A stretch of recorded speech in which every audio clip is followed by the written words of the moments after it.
Under a minute to go. Cavs by 3. LeBron the scoop, and Gortat is there to swat the ball away. Here comes Wall. Numbers the other way. Beal, 3. Good! Bradley Beal is a terrific shooter from outside, but tonight, Beal with 36 has tied the game at 116. He just canned his 5th 3. Washington down by 1. Wall the dance on Irving. The slashing move. No good. Rebound Morris. He puts it back in.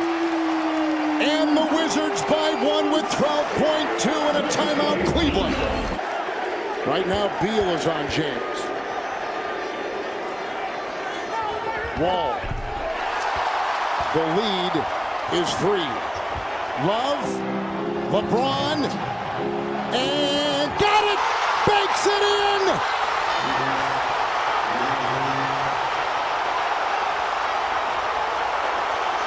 Dropping Beal there.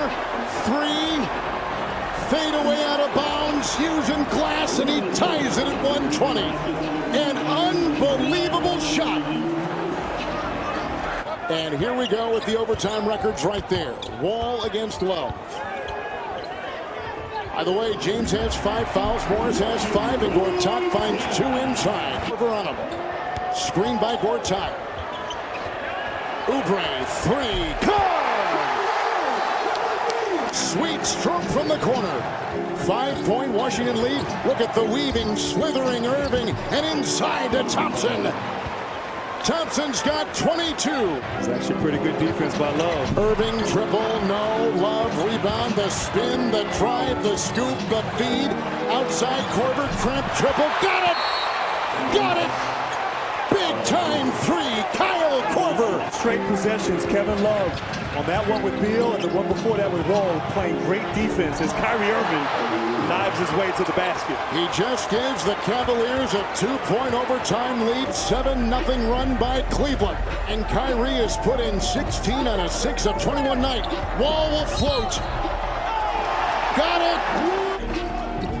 Force Korver, Irving to make the right read. Beal, 3, good! Bradley Beal is an assassin! Here comes Irving the other way. He'll dance, he'll cut, he'll fake, he'll shoot, he'll score! Into Beal.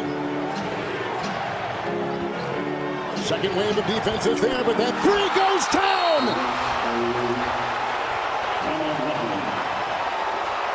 Kyrie Irving is a flamethrower!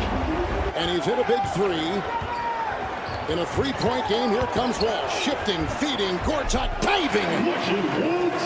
From the line, 11 of 11. Spectacular 39-point performance for Kevin Love. Satoransky. And Cleveland has... Battier open for 3. Too strong. Ginobili trying to go for it. Comes up with the ball. Under a minute remaining. Green nearly lost it. Back to Ginobili. Inside Duncan. Across the lane. Duncan misses the tip. No good. And Bosh the rebound. Heat clinging to a 2-point lead. And a point-blank miss by Duncan, and then the follow. Timeout, Miami. The Spurs a golden opportunity. A bounce here, a bounce there. That was the story in Game 6. Also here in Game 7. And you see Tim Duncan, the frustration, knew the opportunity was right there. The stoic Tim Duncan showing unbelievable emotion here as we wind down Game 7. 14 to shoot for Miami. And they're not going 2 for 1, it doesn't look like. James pulls up, puts it in, 4-point lead. 35 for LeBron James. Timeout San Antonio. Chalmers screening for James. The 17-footer. Leonard tries to close the gap late. Excellent balance by James, and knocks it in to give him a 4-point lead. Ginobili inside to Duncan. Back to Ginobili. Ginobili out of control, throws it away, and Duncan fouls James. They're just not used to the quiet. 5-point game with 23.5. Remember, game 6 was a 5-point game with just over 21 seconds remaining. The key is San Antonio has just one timeout left. And they're not going to take it, I wouldn't think, right here. I think they would play off the make or the miss. James 7 for 7 from the free throw line. Clutch foul shots for the Heat.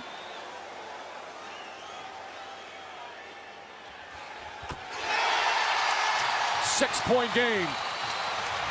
Ginobili, a long three. Way off the mark. Rebound, Wade. Fouled by Green. And Wade at the line. His first free throws of the night. That makes it a 3-possession game.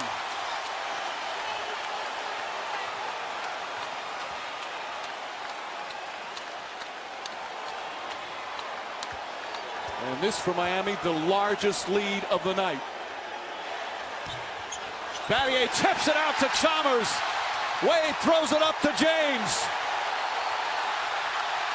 The Spurs will not foul. Final seconds. What a finish. Now Ron Harper's guarding Stockton, who cuts through. Pippen is going to double team. So what happens now? Stockton's going to circle through, and Antoine Carr dives down, so Harper has to play him. Now on the skip out pass, Stockton hits the three. What a huge shot to put his team up 3. Look how close his foot was to the line here. A 3 by inches.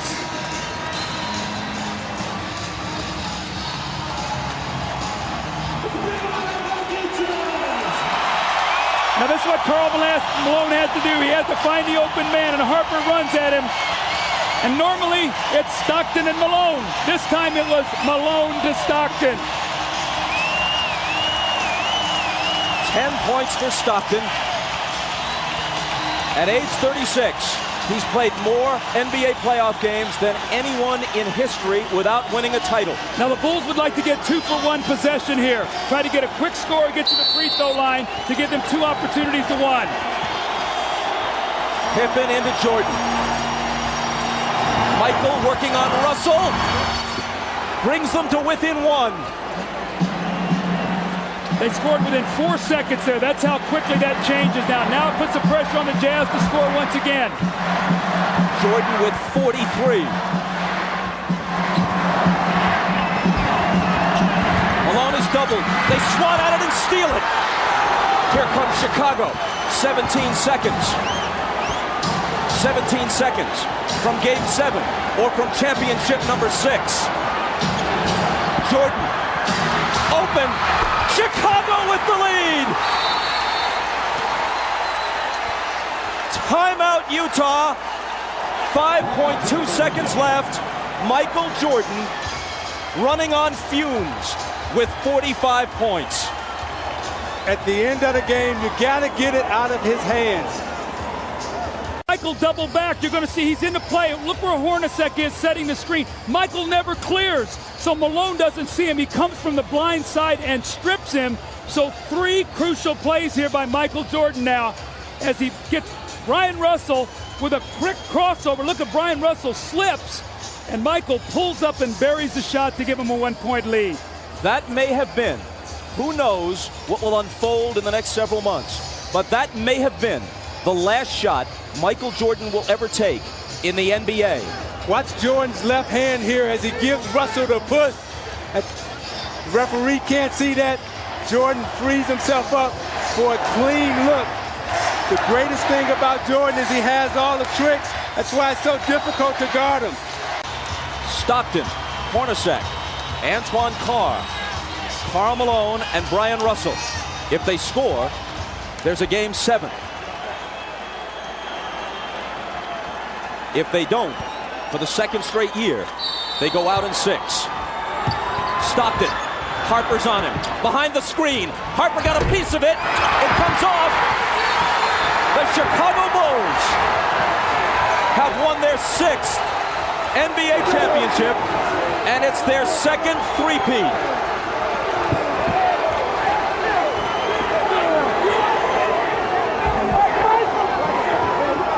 When you lose by this narrow margin, speaking of the Utah Jazz, there are so many things to look back on. But the Howard Eisley three that was taken away in the first half will eat at them all summer long.